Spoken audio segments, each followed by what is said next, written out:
NTV অনলাইনে আপনাদের স্বাগতম জানাচ্ছি। আমি ওমর ফারুক। প্রিয় দর্শক, আমরা এই মুহূর্তে অবস্থান করছি সোয়াস এগ্রো ফার্ম সোনাগাজীতে।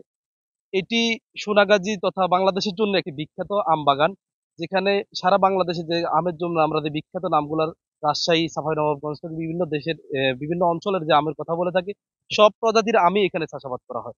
102 প্রজাতির আম রয়েছে বলে আমাদেরকে এখানে যে মেজর সুলেমান, যিনি সোয়াস এগ্রো ফার্মের মালিক, আমাদেরকে জানিয়েছেন। তো আমরা শুনবো তিনি একজন বীর মুক্তিযুদ্ধ, একজন বীর মুক্তিযোদ্ধা। এখন প্রায় ওনার বয়স 78 বছর বয়স। এই সময়ে এসে তিনি একজন উদ্যোক্তা হয়ে উঠেছেন। তার এই উদ্যোক্তা হওয়ার গল্প শুনবো, পাশাপাশি তার এই যে আম বাগান নিয়ে তার যে পরিকল্পনা ছিল সেটি কতটুকু বাস্তবায়ন হয়েছে, তার যে আম উৎপাদন হচ্ছে সে আম নিয়ে তার যে পরিকল্পনা সেটি একটু জানবো। আপনাকে প্রথমে এনটিভিতে স্বাগত। ধন্যবাদ। আমার এখানে আম চাষের মূলে আছে আমাদের যে এখান থেকে 3 মাইল উত্তর দিকে আমার গ্রামের বাড়ি। ছোটবেলায় দেখেছি কেউ আমাদের বাড়িতে কেউ না চিনলে বলতো ওই আম গাছওয়ালা বাড়িটা, অনেক আম গাছ ছিল। তো সেখান থেকে আমার প্রতি দুর্বলতা। তারপরে আমি 25 বছর গবেষণা করে এই বাগান সৃষ্টি করেছি, বিভিন্ন জাতের আম।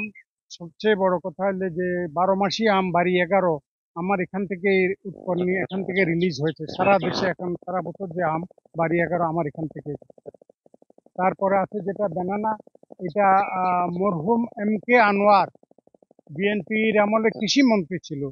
উনি থাইল্যান্ডে যখন ভিজিটে যান এই আম জাতটা নিয়ে আসেন, এবং সেখান থেকে উনি ফেনী গভর্নমেন্টের নার্সারিতে দেয়, সেখান থেকে এনে আমি এই সারা ফেনী ডিস্ট্রিক্টে এখন সারা দেশে এটাকে মাল্টিপ্লাই করি। শুধু ব্যানানাই আছে আমার 2000 গাছ, এবং আমি হাইলি স্যাটিসফাইড। আর বয়সের কথা বললেন, কোনো ব্যাপার না, আমি এখনো কর্মক্ষম, ইনশাল্লাহ কাজ করি, সারাদিন কাজ করি, বাগান পরিচর্যা করি, এবং আমার ভালো লাগে।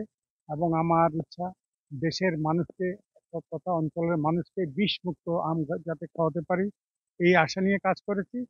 কতটুকু এখানে যে আমের পরিমাণ, কত প্রজাতির আম রয়েছে? 102 প্রজাতি আমরা শুনছি, যে আসলে কত প্রজাতির আম রয়েছে? এই আমের যে প্রজনন গুলো করেছেন, কোথা থেকে সংগ্রহ করেছেন? এই আমের চারাগুলো সংগ্রহ করতে গিয়ে আপনাকে আসলে কাদের দ্বারস্থ হতে হয়েছে?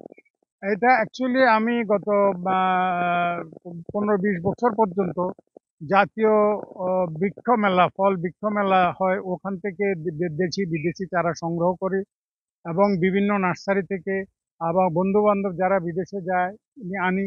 তারপরে এনে এখানে আবার এটাকে 2-3 বছর চাষ করে ফল উৎপাদন হওয়ার পরে যদি মনে করি হ্যাঁ এই অঞ্চলের জন্য এটা সঠিক, তখন এটা চাষ শুরু করি এবং মানুষকে এটা চারা দিই। বছর আপনার যে আম উৎপাদনের লক্ষ্যমাত্রা কত ধরেছেন, আর সেটির বাজার মূল্য কত হবে? এবার আম সারা দেশে খুব কম হয়েছে, এটা প্রাকৃতিক কারণে। তারপরে আমরা আশা করতেছি 20 থেকে 22 টন আম, 30 থেকে 35 লক্ষ টাকা বিক্রয় মূল্য। আপনার এই আমের বাজার কোথায় তৈরি হয়েছে? এই আমগুলো আসলে কারা নিচ্ছে, কোথায় আমার যাচ্ছে আপনার এই আম? আমার আমগুলো এখান থেকে নিয়ে যায় মানুষ। আর আমার কিছু ভিআইপি কাস্টমার আছে ঢাকাতে, গুলশান, বনানী ক্যান্টনমেন্ট এলাকায়, ওগুলো কোরিয়ার সার্ভিসে পাঠাই দিই, চিটাগং কোরিয়ার সার্ভিসে পাঠাই দিই। আর এখান থেকে মানুষ এদিকে মাইজদি, ফেনী, সীতাকুণ্ড এই সমস্ত এলাকার মানুষ এসে আপনার দেখবেন কিছুক্ষণ পরে মানুষ এসে একটা আম নিয়ে যায়। আমি কোনো ব্যাপারীকে কোনো আম দেই না, কোনো দোকানদারকে আম দেই না, কারণ ওরা মিক্সড করে ইয়ে করে, আমার ইয়ে হবে, আমার যে উদ্দেশ্য সাধন হবে না, সেই জন্য আমরা আম ব্যক্তিগত পর্যায়ে সব চলে। তার আম আমরা শুনেছি দেশের বাইরেও যাচ্ছে, সেটা আসলে কোন প্রক্রিয়া দেশের বাইরে? দেশে যাচ্ছে, আপনি জানেন সোনাগাজী থানার সবচেয়ে বেশি মানুষ বিদেশে, থানা ওয়াইজ যদি সারা দেশে দেখে, সৌদি আরবে, মিডল ইস্টের সব কান্ট্রিতে, লন্ডনে, সিলেটের একটা গ্রুপ আছে, লন্ডন নিয়ে যায় ওদের আত্মীয় স্বজনের জন্য, আমেরিকাতে যায়। ব্যক্তিগত বা আমি এক্সপোর্ট করি না, বাট ব্যক্তি পর্যায়ে আপনি দেখেছেন বেগিং করা কিছু আম আছে, ওগুলা বিদেশের জন্য আমরা তৈরি করি। আর আরেকটা বিষয় হচ্ছে আপনার এই আম বাগান নিয়ে আগামীর পরিকল্পনা কি? আগামী পরিকল্পনা আরো এটাকে আধুনিকায়ন করব, পুরনো গাছ ছেটে নতুন করে করব। আর আমার আর খুব একটা বাড়ানোর ইচ্ছা নাই। আর মানুষকে যাতে এটা প্রশিক্ষণ দিয়ে যুবকদেরকে যেটা আম চাষ লাভজনক এটা বোঝানোর চেষ্টা করব, এবং সারা দেশে এটা ছড়িয়ে দেব। টোটাল কত একর জায়গা জুড়ে আপনার এই আমের বাগান, গাছের পরিমাণ কত?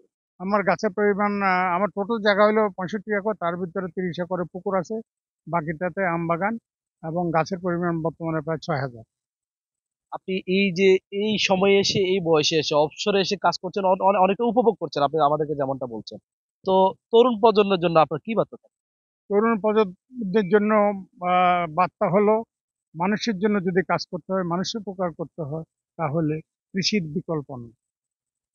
কৃষিকাজে আসুন, কৃষি লাভজনক করুন। নতুন প্রজন্ম এখন যারা আছে কৃষিকাজ করে সব লেখাপড়া না জানা লোক, যার ফলে আমাদের কৃষি আমাদের আশেপাশের দেশ থাইল্যান্ড, ভিয়েতনাম থেকে এখন আমরা 20-25 বছর পিছিয়ে আছি। যদি নতুন তরুণ প্রজন্ম, শিক্ষিত প্রজন্ম যদি আসে কৃষিতে, অবশ্যই আমরা সবাইকে হয়ে যাবে। কারণ আমাদের দেশের মাটি এত যে উন্নত, এবং বৃষ্টি যে আমাদের এত সারা বছর যেভাবে বৃষ্টি হয়, যে হয়, খরা অন্যান্য দেশের মাটির চেয়ে আমাদের মাটি অনেক উন্নত। কৃষিতে আমাদের অনেক সুযোগ সুবিধা আছে। ধন্যবাদ। দর্শক, বয়স যে একটি সংখ্যা মাত্র, বয়স কোনো বাধা নাই, সেটি প্রমাণ করেছে অবসরপ্রাপ্ত মেজর সোলাইমান, যিনি একজন বীর মুক্তিযোদ্ধা। প্রায় 78 বছর বয়স, জীবনের সায়ান্নে এসে তিনি একজন সফল উদ্যোক্তা হয়েছেন। প্রায় 65 একর জায়গা জুড়ে 6000 আমের চারা রোপণ করে এখন প্রতি বছর প্রায় 35 থেকে 40 লক্ষ টাকার আম বিক্রি করছেন। যেখানে 102 প্রজাতির আম, দেশি বিদেশি যে প্রজাতির আমের কারণে সারা দেশ থেকে মানুষ আসছেন, তার আম বাগান পরিদর্শন করছেন এবং সহজে আম কিনে নিয়ে যাচ্ছেন। এবং এছাড়াও এখান থেকে আমের চারা নিয়ে বনায়ন করছেন, আম বাগান করছেন সারা দেশে। তো প্রত্যেকটা মানুষের জন্য বয়স যে একটা বাধা নয়, সেটি তিনি প্রমাণ করেছেন। তার এই আম বাগান একজন সফল উদ্যোক্তার অনন্য উদাহরণ সৃষ্টি করেছে। Omar Faruk, NTV online, Feni.